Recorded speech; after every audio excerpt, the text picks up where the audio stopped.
ایک حدیث میں بھی آتا ہے نا، وہ انسان جس کے دل میں قرآن کا کچھ حصہ بھی محفوظ نہیں، وہ ویران گھر کی طرح. یہاں پہ جو آیت میں آیا نا، یقاد زید حیتی ولو تمسس نار، اس سے میرے ذہن میں ایک خاتون کا لفظ آ رہا ہے کہ ہم سلیم کی امی کے نام سے جانتے تھے، صدیقہ ان کا نام تھا. تو ان کے بارے میں کہ انہوں نے پہلے یہ بھی نہیں انہیں پتا تھا کہ قرآن کوئی اللہ کی کتاب ہے. پھر انہیں یہ پتا چلا، پھر وہ بعد میں ایک اور جگہ پہ گئی تو انہوں نے پہلی بار درس سنا تو ان کو پتا چلا کہ اس کا ترجمہ بھی ہوتا ہے. تو ان کو ایسا شوق لگا، ایک دفعہ درس سننے کے بعد ان کو پڑھنا لکھنا نہیں آتا تھا، ان کے بچے چھوٹے تھے، تو انہوں نے اپنے بچوں سے قاعدے سے پڑھنا شروع کیا اور تھوڑا بہت لکھنا بھی ساتھ ساتھ. اور اس کے بعد وہ میری امی کے پاس آتی تھیں اور روزانہ کا وہ سبق لیتی تھیں، اور گھر باہر سے اپنے ہسبینڈ کو کہتی کہ باہر سے تالا لگا دو تاکہ کوئی میرے پاس نہ آئے، اور بچے اسکول گئے ہوتے.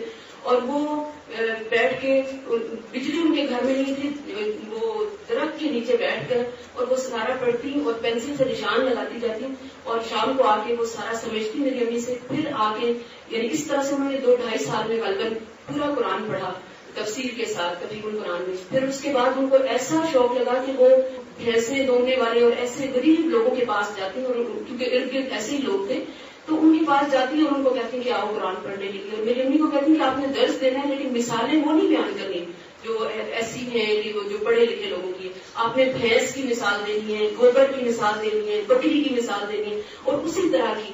پھر اس کے بعد یعنی وہ ساروں کو، اور چھوٹی بچی انہوں نے اٹھائی ہوتی تھی. اس دوران ان کے بھائی فوت ہوئے، ان کے 2 بچے پیدا ہوئے، وہ فوت ہو گئے، لیکن ان کا وہ شوق جو تھا، میں بالکل چھوٹی تھی اور مجھے اتنا ان کو دیکھ کے ہوتا تھا کہ پتہ نہیں ان کو کیا لگن ہے. جہاں جاتی تھی وہ بس یہی بات کرتی تھی. پھر اس کے بعد ان کے ہسبینڈ جو ان سے عمر میں کافی بڑے تھے تو ان کو ریٹائرمنٹ ملی، تو فوج کی طرف سے ان کو بہت دور دراز علاقے میں کہوٹا کے کسی گاؤں میں ان کو زمین ملی تھی. تو انہوں نے کہا کہ میں وہاں جا کے آباد کروں گی اور وہاں جا کے میں دین کا پیغام پہنچاؤں گی اور قرآن لوگوں کو سکھاؤں گی. اور وہ پھر ان کے ہسبینڈ چاہتے تھے کہ یہاں پہ گھر لے لیں گے، کہ انہوں نے کہا نہیں. پھر وہاں پہ مسجد میں انہوں نے اپنے ہسبینڈ کو بھی ساتھ ساتھ لے کے چلے، ان کو امام بنا دیا مسجد کا، اور خود کو وہاں پہ. اور پھر میری والدہ اور ان کے ساتھیوں کو انہوں نے بلایا. تو میری امی بتاتی تھی کہ اتنا دور وہ گھر تھے کہ اتنی سڑک سے اتنی دور چل کے آئے اور اتنا پیدل وہ اتنی دور سے پانی بھر کے لاتی تھی. لیکن وہی کہ نور علی نور کے وہ جو فطرت کا نور اور پھر نور ہدایت جس کو واقعی ملتا ہے، پھر اس کے اندر سے کیسی روشنی اٹھتی ہے کہ وہ اس کو بیٹھنے نہیں دیتی، چین نہیں لینے دیتی، اور وہ اسے پھیلا کے رہتا ہے. اور پھر وہ ان کے خط آتے تھے تو اس میں بس بات سمجھ آتی تھی، سین کی جگہ سواد لکھا ہوتا تھا اور تا کی جگہ، اور لیکن انہوں نے اپنا مدعا بیان کیا ہوتا تھا کہ مجھے یہ قرآن چاہیے، یہ سپارہ چاہیے، یہ کتاب چاہیے، اور وہ یہاں سے ہم لوگ بھیجتے تھے. تو یہی ہے کہ واقعی ہم کہتے ہیں کہ ہمارے اندر نور وہ ہے، لیکن اس کی روشنی کہاں ہے، اور ہمارا ارد گرد کیوں منور نہیں ہے، اور پھر ہم کیسے چین سے بیٹھے ہوئے. صحابہ کرام کو بھی اگر دیکھا جائے تو ان کی کتنی یونیورسٹی ڈگریز تھی، کہاں جا کر پڑھا تھا انہوں نے، کیا چیز ان کے لیے کافی ہو گئی تھی. فطرت سلیم تھی اور اللہ نے پیغمبر ان کے بیچ میں بھیجا، روشن ہو گئے.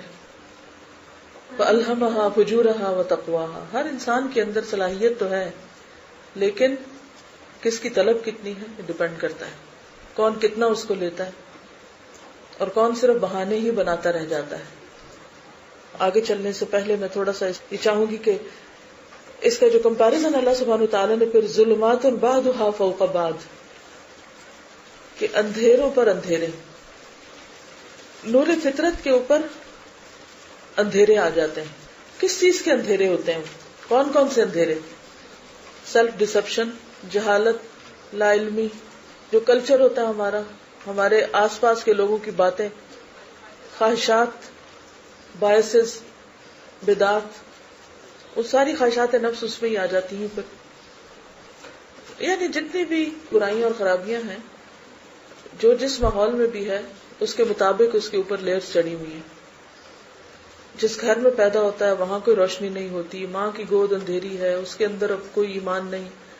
پھر اس کے بعد جو اسکول میں جاتے ہیں بچے، وہاں پر کوئی ایمان کی بات کرنے والا نہیں، اندھیروں میں ہی رہتے ہیں. پھر اس کے بعد بڑے ہو جاتے ہیں، پھر وہ جو کچھ ماحول سے دیکھتے ہیں اسی کے مطابق ان کی ذہن سازی ہوتی ہے، اور لیئرز پڑتی چلی جاتی ہیں. پھر اس کے بعد زندگی کے ساتھی ایسے مل جاتے ہیں کہ جو ان کو مزید اور پختہ کر دیتے ہیں. اور کبھی اگر کوئی مواقع ہوں بھی ہدایت پانے کے تو نفس اور شیطان اور لوگ مل جل کر ایسا گھیرتے ہیں کہ روشنی کی طرف جانے بھی نہیں دیتے. والذین کفروا، اور اصل بنیادی بات اپنے اندر کا انکار ہوتا ہے. اولیاءہم الطاغوت، شیطان کے دوست ہیں. یخرجونہم من النور الی الظلمات، وہ اگر فطرت کی جو روشنی ہوتی ہے اس کو بھی چھپا دیتے ہیں اور اندھیروں کی طرف لے جاتے ہیں. اندھیروں میں ہی پھر جینے لگتا ہے انسان. اور آپ نے دیکھا ہوگا کہ بہت دیر اگر آپ اندھیرے میں ہوں تو اس سے کیا ہوتا ہے، پھر عادی ہو جاتے ہیں اور اس میں بھی دیکھنے لگتے ہیں جس حد تک آپ دیکھ سکتے ہیں. پھر وہ لائٹ اگر کہیں سے آئے بھی تو ہرٹ کرتی ہے، پھر انسان دیکھنا بھی نہیں چاہتا. اگر آپ کہیں اندھیرے کمرے میں سو رہے ہیں اور کوئی لائٹ جلائے تو آپ کیا کہتے ہیں، بند کرو اسے، بند کرو، لائٹ کیوں جلا دی. تو بالکل اسی طرح انسان کا نفس پھر ریزسٹ کرتا ہے. جب اس کو کسی چیز کا انکشاف ہوتا ہے، انسان کہتا ہے کہ اسی دروازے کو بند کر دو.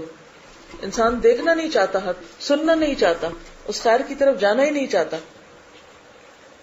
وہ ٹھیک ہے کہ جہاں پر کفر زیادہ ہوتا ہے، یہ شرک زیادہ ہوتا ہے، وہاں پر ایک اور طرح کی فیلنگ ہوتی ہے. لیکن منافقت کا جو اندھیرا ہے اور زبان سے مسلمان خود کو کہہ کے پھر ایمان کے تقاضے پورے نہ کرنا، وہ اس سے بھی زیادہ تکلیف دہ چیز ہے. کیونکہ جو لوگ تو لا علم ہے، جن کو تو پتہ نہیں، وہ تو پتہ نہیں، لیکن جن کو پتہ ہے اور پھر نہیں کرتے، ان کا اندھیروں میں ہونا زیادہ تکلیف دہ ہے.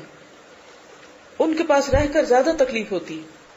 کیونکہ ہم جب ان آیات کو پڑھتے ہیں نا تو اپنے آپ کو تو ہم مومن قرار دے دیتے ہیں، اور دوسرے باقی اوروں کو کیا سمجھتے ہیں کہ کوئی کافر ہے، کوئی مشرک ہے، کوئی منافق ہے، کوئی کچھ ہے. اور پھر خود دھوکے میں ہی رہتے ہیں کہ ہم بھی کچھ اندھیروں میں ہیں ابھی تک. نور تو ایک ہی ہے اور اندھیرے کئی قسم کے ہیں، کیونکہ جیسے آپ ہوں گے ویسے ہی آپ کو کمپنی مل جائے گی. ایسا کہ جیسے آپ نے سورۃ کہف کی پہلی 10 آیتیں یاد کی تھی نا، تو اگر آپ آیت نور کو بھی اسی طرح یاد کر لیں. ایک اس کے بعد یہ کہ شام کو میں چاہوں گی کہ پورے ہاسٹل میں گونج ہو اس آیت کی انشاءاللہ. ایک دن ہے یاد کرنے کے لیے، بس کر لی ہے الحمدللہ. میں سوچ رہی تھی آیات کو سنتے وقت کہ سورت کے شروع میں کچھ معاشرتی خرابیوں کا ذکر ہے، خاص طور پر زنا، جو کسی بھی سوسائٹی کو گھن کی طرح چاٹ جاتا ہے، اس کا سکون تہ و بالا کر دیتا ہے، انسانوں کی فطرت مسخ ہو جاتی. آج ہم دیکھتے ہیں کہ یہ برائی غیر مسلم معاشروں میں تو ہے ہی، لیکن مسلمان معاشرے، سو کالڈ مسلم معاشرے، وہ بھی اس میں پیچھے نہیں. خود پاکستان کو ہی دیکھیے کہ یہ ساری خرابیاں کس قدر عام ہو چکی ہیں. لیکن عام طور پر ان خرابیوں کو دور کرنے کے لیے کیا طریقہ اختیار کیا جاتا ہے؟ کیا اس کے لیے بینر لگا دیے جائیں، جلوس نکال لیے جائیں، نجی مجلسوں میں بیٹھ کر ان باتوں کو برا بھلا کہا جائے، اسکینڈل اچھالے جائیں؟ کیا اس سے اصلاح ہو جائے گی؟ نہیں. اس کے لیے کیا ضروری ہے؟ اللہ کے احکامات پر عمل کرنا، وہ طریقے اختیار کرنا جو اللہ نے بتائے ہیں. قل للمؤمنین یغضوا من ابصارہم وقل للمؤمنات یغضضن من ابصارہن. لیکن ان احکامات پر عمل کون کرے گا؟ وہی جو مؤمن اور مؤمنہ ہوں گے.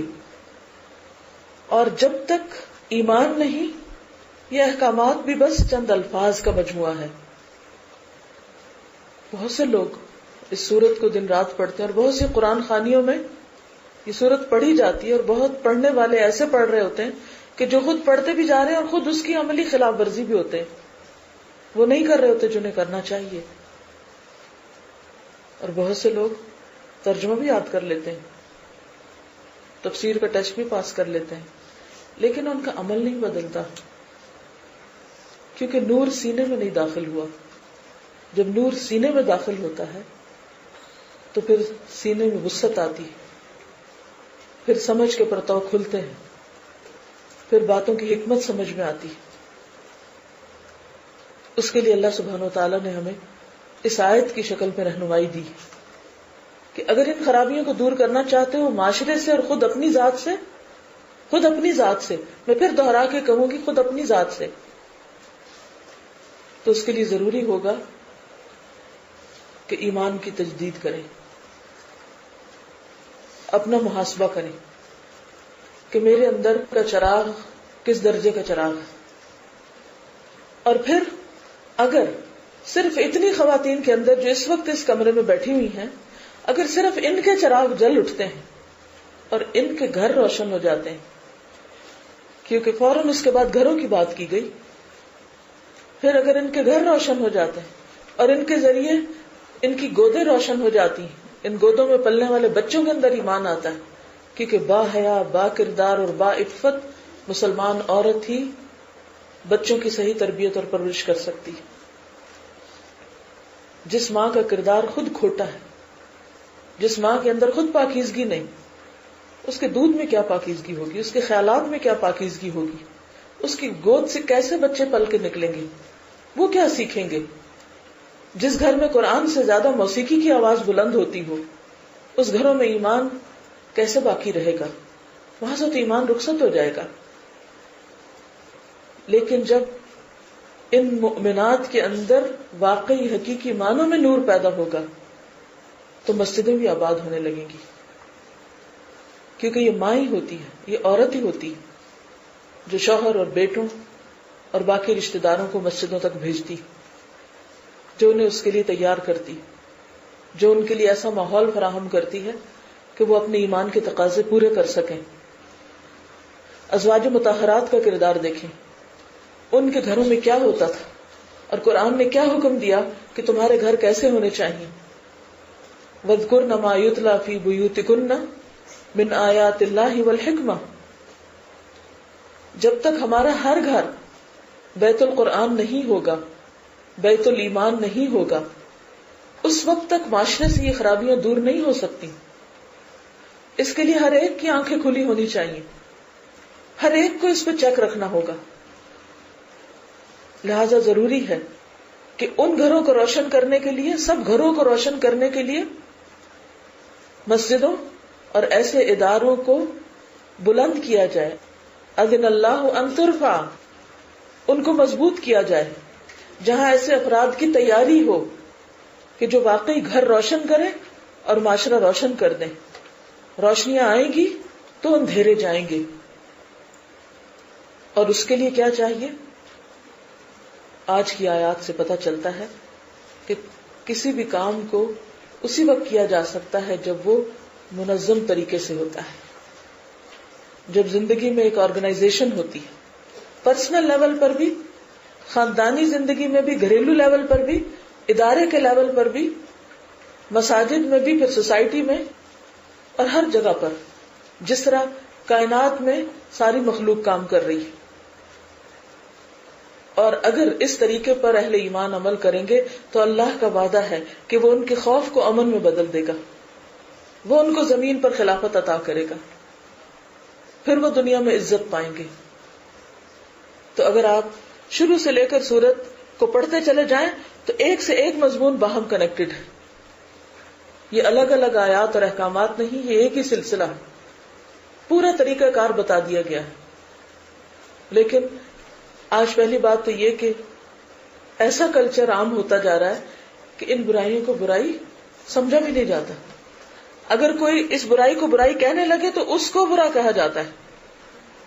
شاید آپ کو پہلے ہی میں نے بتایا ہوئی بات کہ ایک موقع پر میں کسی خواتین کی ایسی مجلس میں تھی اور وہاں پر حدود کے خلاف بات ہونے لگی، اور اسلام میں جو زنا کی سزا ہے اس کو بہت برا بھلا کہا جانے لگا. تو اس وقت میرے چونکہ ہمیشہ سے عادت رہی ہے سائز کا قرآن پاک میرے بیگ میں ہوتا ہے، تو میں نے فوراً قرآن پاک نکالا اور اسی صورت کی انہی آیات میں سے کچھ آیات کو کھول کے پڑھنا شروع کیا. اور مجھ سے اس بڑی مجلس میں جو ساری یونیورسٹیز کی پروفیسرز تھی یہ بند کروا دیا گیا کہ اس کو نہیں کھولیں آپ. تو جب ہمارے پڑھے لکھے لوگ، ہمارے تعلیمی ادارے اس کو بند کرنے لگے تو پھر نور کہاں سے آئے گا؟ پھر ہم کس کو رہنما مانیں گے؟ ہم کس کے پیچھے جائیں گے؟ کس کی پیروی کریں گے؟ کہاں سے روشنی لیں گے؟ کہاں سے رہنمائی لیں گے؟ کون ہمیں اس دلدل سے نکالے گا؟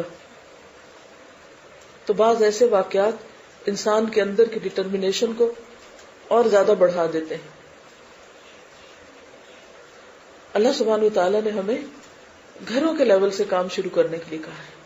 گھروں کو روشن کرو, گھروں کے اندر ایمان کے چراغ جلاؤ. فی بیوت اذن اللہ ان ترفع ویذکر فیہا اسمہ. ہم سب اس دنیا میں ہیں, ہماری دنیاوی ضروریات بھی ہیں, ہمیں کھانا بھی ہے, ہمیں پہننا بھی ہے, ہمیں بچے بھی پیدا کرنے, ان کو پالنا بھی ہے, ان کی ضروریات بھی پوری کرنی ہے. لیکن میسج کیا ہے کہ رجال لا تلہیہم تجارت ولا بیع عن ذکر اللہ واقام الصلاۃ وایتاء الزکاۃ یخافون یوما تتقلب فیہ القلوب والابصار. کہ سارے کام کرتے وقت کس سے غافل نہیں ہونا؟ اللہ کے ذکر سے غافل نہیں ہونا, نماز سے غافل نہیں ہونا, صدقہ خیرات سے غافل نہیں ہونا, فرائض کی ادائیگی سے غافل نہیں ہونا. اور اس سب کے لیے یخافون یومن, یہ سب کسی دنیاوی رونق اور کسی دنیاوی نام کے لیے نہیں.